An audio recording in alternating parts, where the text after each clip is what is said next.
Thank you.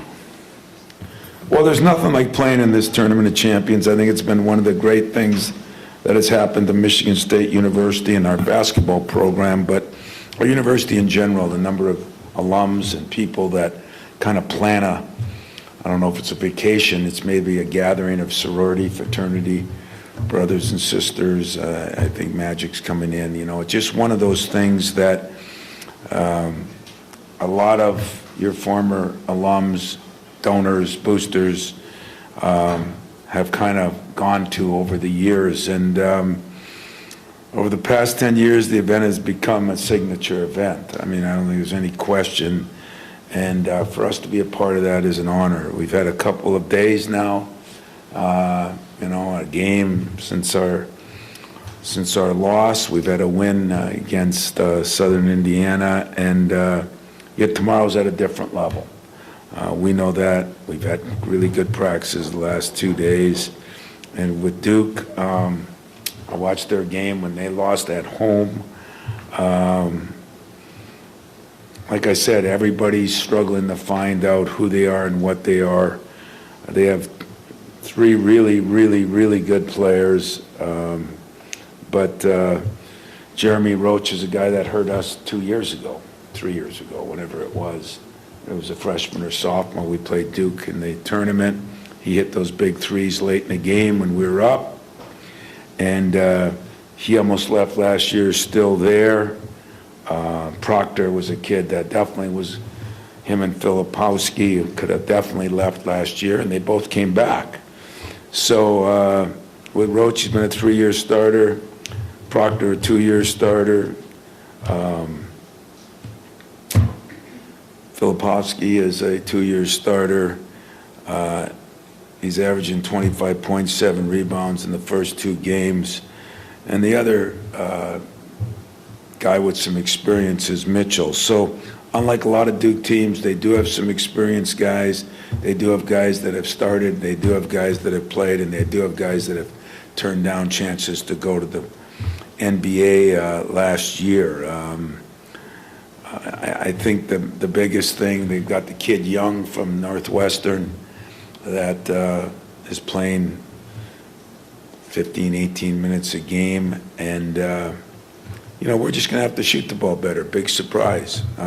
We've shot it well this week, but that's not all I'm looking at. I'm looking at, can we rebound the ball better? They struggled at the same time in their last game. They were getting out-rebounded. I think it was 29-15 at halftime. So as you're seeing around college basketball, everybody's trying to figure out who they got, what they got, and that's what we're trying to do too. And I still like what we got. We got to put guys in better position to be successful. AJ would be one of them. And yet we got to get a little bit more out of a couple guys. You know, Malik and Jaden would be those 2 guys. So questions I'll take. Hey, Tom, I want to have a little fun with this one. Imagine someone's living under... There's no fun this week, but go ahead. No fun? Okay, I'll try. I've tried to prep it. Imagine they're living under a rock or come from a distant planet, and all they know about Duke and Michigan State is that you guys have multiple championships. What would you tell them the difference between the programs are and the similarities are? Well, they have a few more multiples than we do. I knew that when I tried to count championship. But, you know, I mean, listen, this has been a very good rivalry in its own way for 2 teams that aren't in the same conference. Unfortunately, they have won more than we have, but I think 90% of the games have been very, very, very good games. And I expect this will be a dogfight too.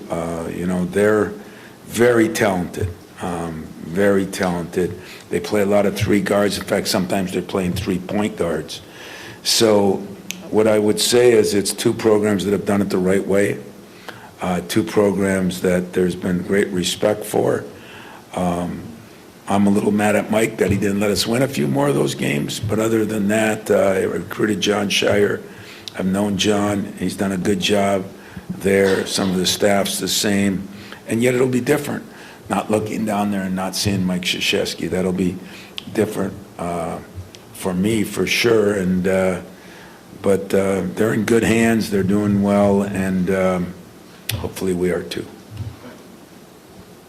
Hey, Tom, last week you mentioned that the freshmen weren't going to be able to save you in a game like this. So I'm wondering, with your veterans? What is the message to them or the challenge? Do they, is it just unspoken, they know what this is, or do you try to light a fire under them I for think this? some of them have played, AJ and Malik have played in that game a few years ago, and they know what the Duke-Michigan State game is. They know what the Tournament of Champions is. I mean, at some point in time, this is a game that's one of the most watched nights of basketball the whole year.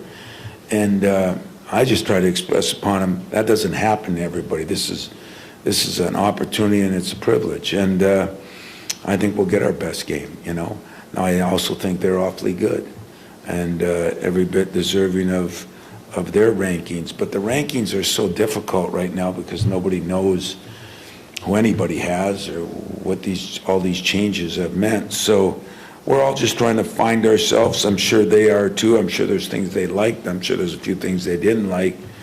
And I definitely think that the freshmen are, they dummied down their playing group a little bit. And as far as not just playing, but minutes played. And these are games that veterans should be the focal point. But we're still going to play our freshmen. We're going to play them. But we'll see how much. And then real quick, just off that, speaking of freshmen, is the plan for Garrett to redshirt right now, or is that still up in the air? We just didn't see it last week. It's the plan, and I talked to his family, and I talked to him, and the way he shot it in practice the last 2 weeks, you'd say why, but we also think he's got to get stronger in some things he's got to improve on. He's a very good athlete. We're very high on Garrett, we're very high, to the point where I told his parents we may unredshirt him. You take a look at these couple of games, we'll take a look at these couple of games.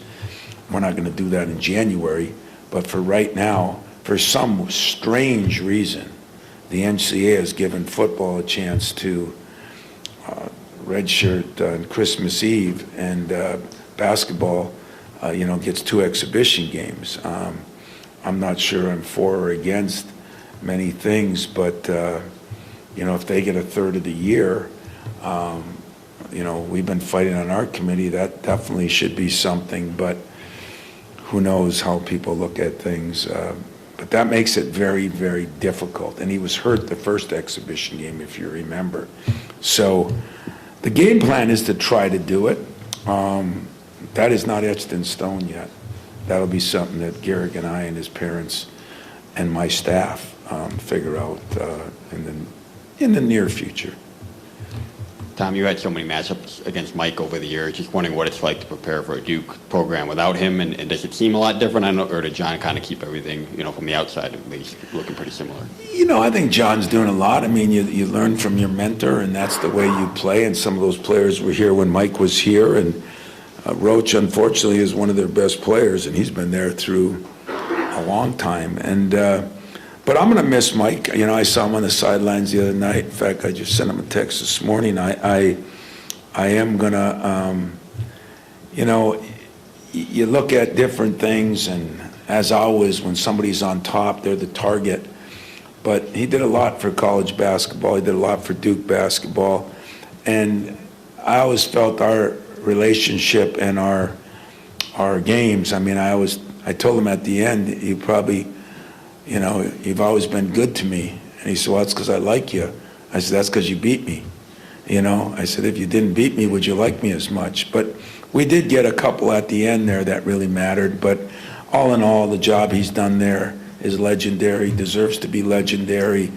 And on this one night, because it's been such a special thing for so many years, I'll miss it, we were there when he broke the record, I think, in New York, right? And I felt like a sacrificial lamb. There were more Dukies than Carter got liver pills in New York, and but it's also been a privilege, and I value that privilege. Tom, you've been pretty critical of AJ specifically over the last 2 games. What do you want to see from him more? No, I've not been critical of AJ. I've been critical of him in one game because I didn't think he did as much. If I did in 2 games, I'm always going to be wanting more out of my point guard, especially a guy that's that's done it year after year. He practiced really well this week, you know. It's almost like, for some strange reason, you know, I need him and I think he needs me. It's kind of a neat deal. But I do respect the changes he's made this summer, the practice, the things he did all summer. I still think once in a while you revert back and get a little lazier. You don't push it as much as you should. Or I think right now I am looking for him to be me on the court. I think you have to have a leader on the court that rallies the other players. And so if I'm critical of something, I'm critical of that. But you never be critical of something you don't think you can get. You just accept it. You know, I'm going to be critical if that's what you call it. I call it coaching, but I'm going to be critical if he's not giving me all the things that I think, that I know he can give me. And I know he wants it. I mean, we've had 2 million talks. In fact, I'm exaggerating. It's been more than that. And really, a lot of times, a lot better than people think. It's just, it's a critical position. And I did look back on one of those games and I said, you know, I told my staff, we have to put him in the right position too. You know, you're not gonna take a option quarterback and make him throw 50 times a game, you know. So we have to do a better job too, and that's part of it. But if there's anything I'm critical of, I think in his 4th year, he needs to be the best conditioned guy. I think he needs to be the best leader on my team, and so I'm going to constantly push for that. So I didn't mean it either way, but trust me, if I was really mad at AJ, like sometimes it seems like, I wouldn't be playing him. I'm starting him. He started all last year. I wouldn't be playing him. And then one quick, it's not really a follow-up, it's totally separate, but I think I was scrolling on social media. Did Magic come talk to the group recently, or was that like an old photo that I came across?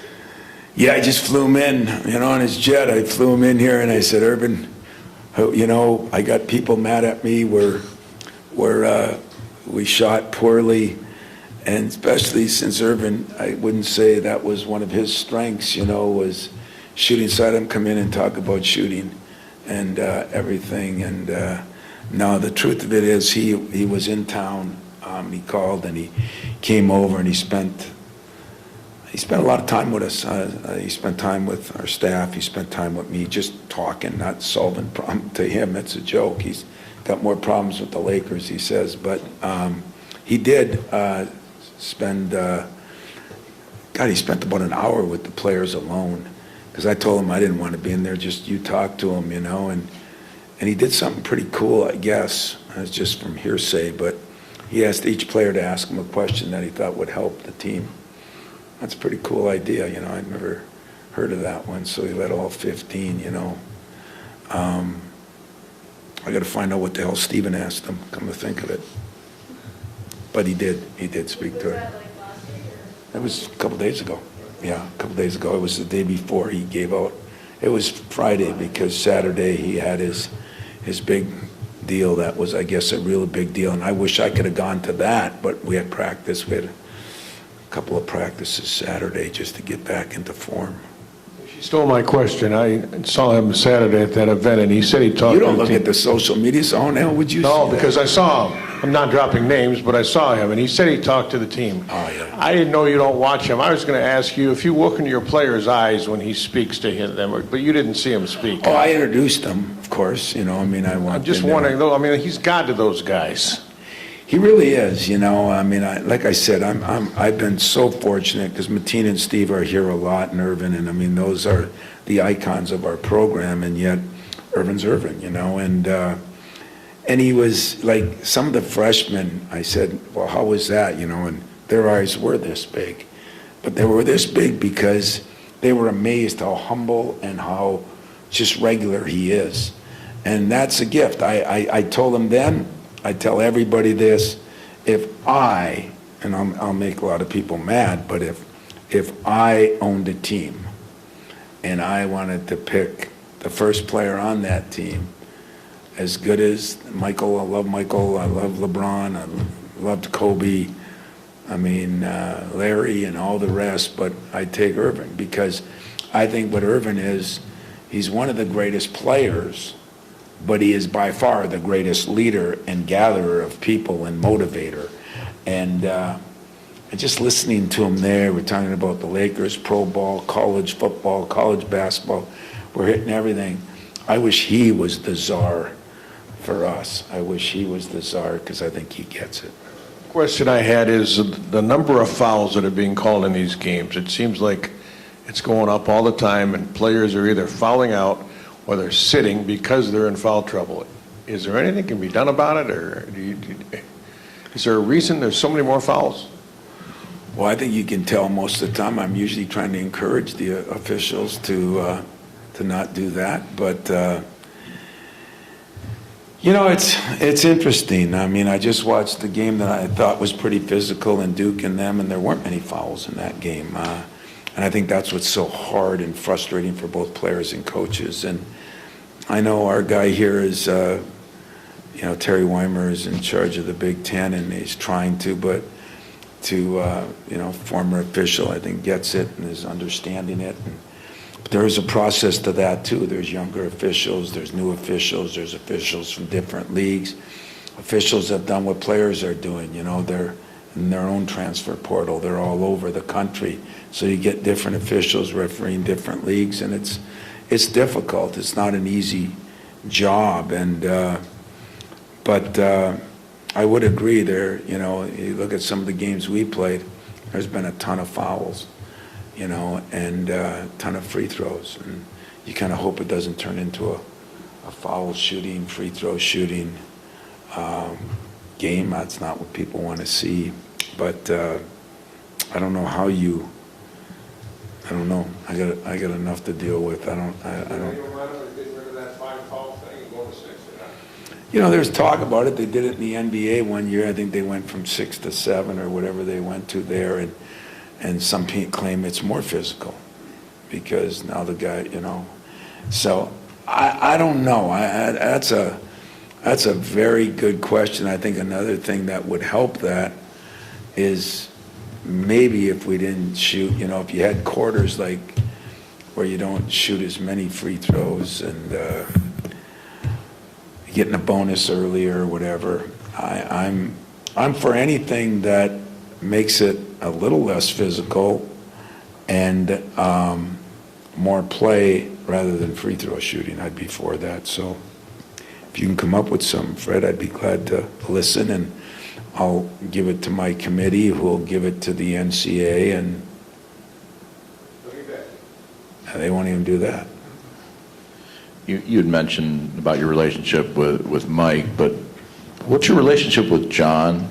And, I mean, obviously you've been in a similar situation replacing a legend at a school. Has he sought you out for any advice on that? Or I guess what advice could you give him? Yeah, I don't like John because he didn't come here. I recruited him. But, no, actually, I think the world of John Shire, and he was a good high school player. He was a good player there. I did talk to him. I talked to him more last year about it, you know, as he was kind of getting to be the coach in waiting also. But, I mean, he's got one of the world's best mentors. He played for him and he coached for him. And he doesn't need anything from me except to say, you know, hang on, because there'll be some interesting things that happen. And I'm sure he, you know, feels a little different even after his second game. You know, it's not his second game of his career, but second game this year. I mean, things happen, you know, and but he'll be well prepared for it. I think he'll do a phenomenal job there, and I know this: if Mike didn't think so, he wouldn't have done it the way they did it. So, but I have talked to him a little bit. We talked on the road a little bit this summer. I think he'll do fine, and he's been very well prepared. With Filipowski, the matchup with his height, ability to shoot from range, shot fake and drive, and post up, how uncommon has someone like that been over the years from what you've seen, and how difficult is it to Yeah, match up with him? there haven't been many guys that can do that. Ironically, he's shooting very good from the three this year. Last year, he shot 28%. I think, number one, he's improved it, which is a problem because at 7 foot, he can handle the ball, and he can put it on the floor. But, at the same time, those guards are lethal, they can all shoot it. They're very athletic. They're very quick. Not real big, and so that's actually a good matchup for us because we're not real big at the guard position either. So, I don't know, guarding him is going to be, we'll have different guys on him. You looked at the last two games, sometimes they put a guard on him, 6'5" guard. Sometimes they put a center on him. So I'm sure we'll mix it up a little bit too. Tom, outside of Filipowski, what are some of the things Jeremy Roach and Tyrese Proctor do well that can pose a threat to you guys? Yeah, Proctor he's a pro. Everybody says he's a pro, but he's very steady. He's got size at 6'4", 6'5" for a point guard. He can handle it. He's got pretty good quickness. He can shoot it from range, or he can get inside. He does not get to the free throw line a lot.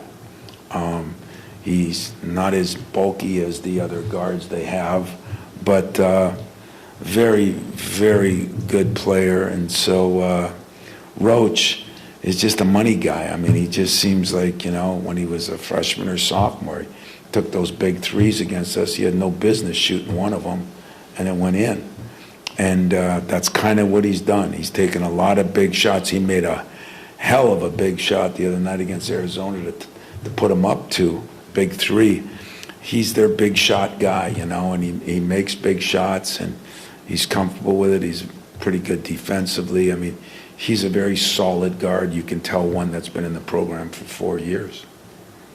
Tom, as big as tomorrow is going to be for college basketball, today is the first official day for high school practice, kicking off the high school season. Any thoughts for coaches and players, anything you can share with them starting the season off? Yeah, I think this day and age where it seems like everything runs together, we got the football playoffs going on right now. We got college football, you got pro football, you got pro basketball.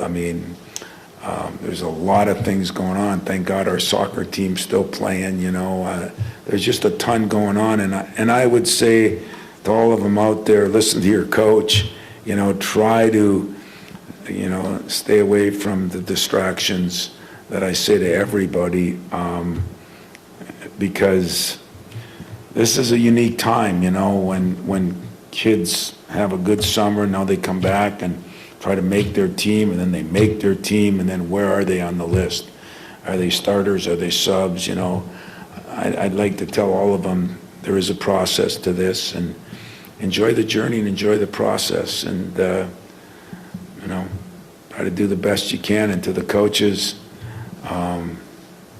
whatever happens in the NBA or in pro football trickles down to college. Whatever happens in college trickles down to the high schools. And I would say to them, hang on, hang on, and spend time with your kids. That's what I would tell them. Spend time with the players you're coaching, because they have a lot of people that maybe don't have their best interest in mind that get a piece of them.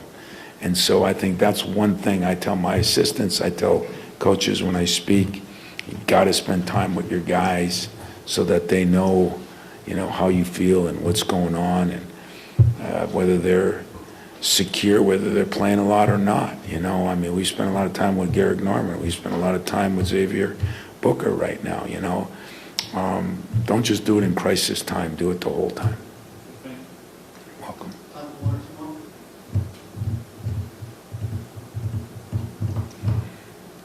Well, I appreciate it, and some of you I'll see tomorrow night, and looking forward to it. Take care.